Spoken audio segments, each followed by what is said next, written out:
After I finished filming my video this morning in bed, after I'd just woken up, I just sort of chilled out and I didn't really stress that much anymore. I just lay in bed and thought about some things, and I realised why I didn't want to work for these last few months, on top of the reason that I mentioned in my last video, and that is because I did once change my career. When I first moved to the UK, I studied a course and then I changed that course after my first year to pursue a hobby and make that my full-time career.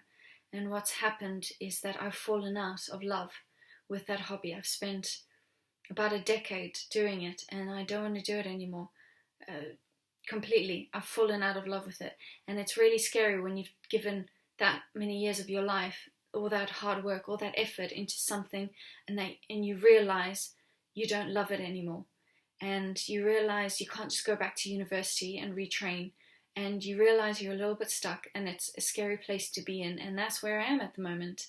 And although I'm not really scared, it's something that I've pushed to the back of my mind. And what this fast has been absolutely phenomenal in doing, I've realised, because I've noticed like my worship and my relationship with God is getting better and better. Like, I am changing when I go out and I do the things I need to do. I'm walking differently. I see things differently.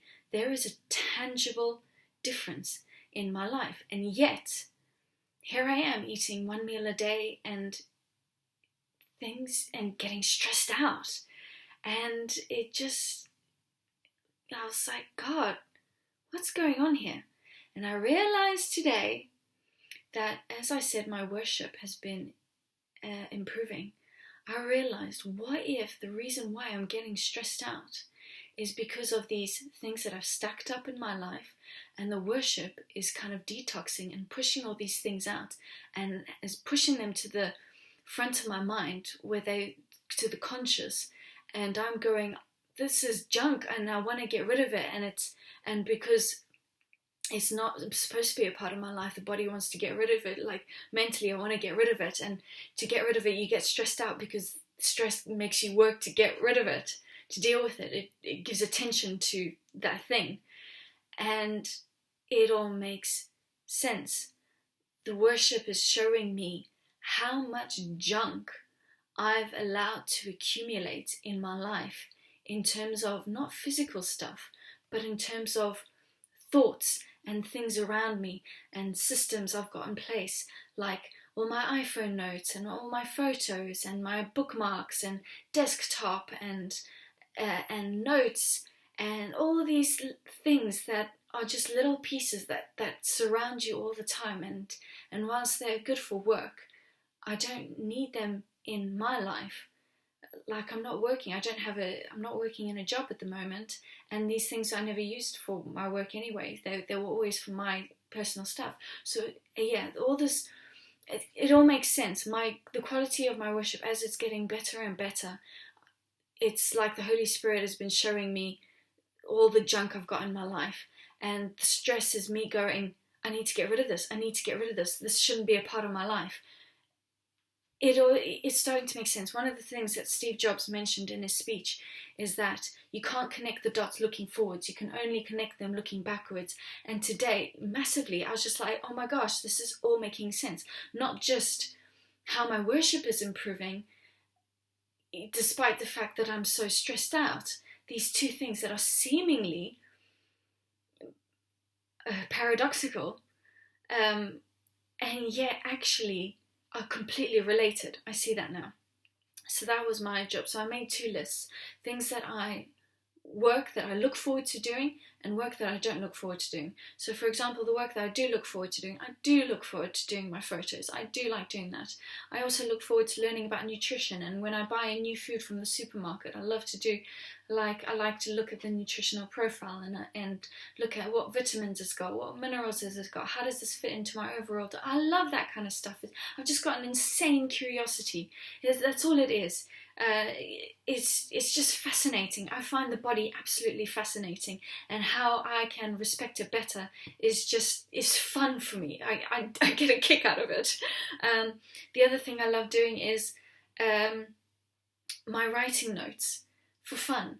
I like to write little scribbles and poems. I've got loads of poems that I've written. So all that kind of stuff, I've decided I'm going to just leave that for now. And what I'm going to focus on for the rest of this 40-day fast is the stuff that I don't actually enjoy. And that's the stuff that I'm clearing out. So all my notes, bookmarks, I've all mentioned all of that stuff. So at the moment I'm doing that. It is really late. It is actually 41 minutes past midnight. Technically it's not even the same day anymore. But you know the quote, be still and know that I am God. I definitely have that. I know that stillness is like resonating inside of me. I feel so relaxed and so calm, and at the same time so stressed out about all the stuff that I need to do. It's like I'm capable of separating all these different things. This is crazy what's going on. So I've decided to just get rid of the stuff. So I've written all the stuff that I need to do, and I've allocated how many hours it's going to take me, and then I'm going to add everything up and divide it by the number of days I've got remaining in this 40-day fast, and I'm going to do them all. And if they don't fit all in a day, then I am going to have to throw it out or whatever, just delete it. I've already done a lot of work today. I literally just deleted my notes. I literally went through this and I've literally just deleted so much.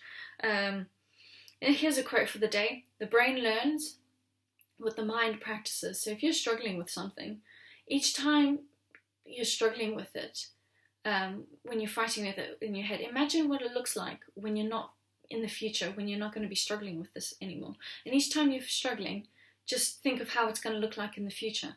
And the brain will learn what you are practicing. We are neurosurgeons, according to Dr. Caroline Leaf, which means that we can change our brain. The brain is neuroplastic, which means it is changeable, which means if you have a bad habit that you've wired in, you can wire it out. It's called reconceptualization. I like that word. You literally reconceptualize something. And if you have a bad habit, you can reconceptualize it into how do I want to see this in the future? So that is me in a nutshell. I did eat today because, as you can tell, it's really late and I'm doing work. But at the same time, I'm feeling a lot more relaxed. This is so stupid. It's like all my energy is flooding back, like all the stress, because I believe stress can be really good for you. So I'm like, all right, let's take all the stress, this work that I need to do. I clearly need to get rid of all the stuff in my life.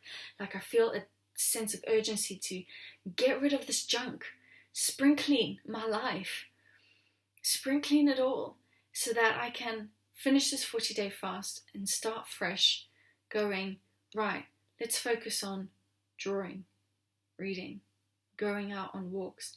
Let's stop doing all of this stuff. Whatever I can't finalize in the next 2 days, literally, I'm going to cut it out of my life. And I'm going to practice that because it's going to take a little bit of effort and work, and you're going to get better as you get along. But I'm so excited. Oh my gosh, less junk in my life. Like mentally, not only physically is my flat just so much emptier and so much nicer to be in, but now mentally as well. I'm going to get rid of all these little things that would hover around me. So I'm not going to rant on for any longer. I'm pretty tired. But I'm determined to conquer this. This is a lot of work. But I've also realized today what I love to do. And it's something that I have shared with you in my videos, but I'm not going to say it out loud. But I thank God that He has given me hope for something new. Alright, I'll see you tomorrow after getting some better rest. Yeah. Good night.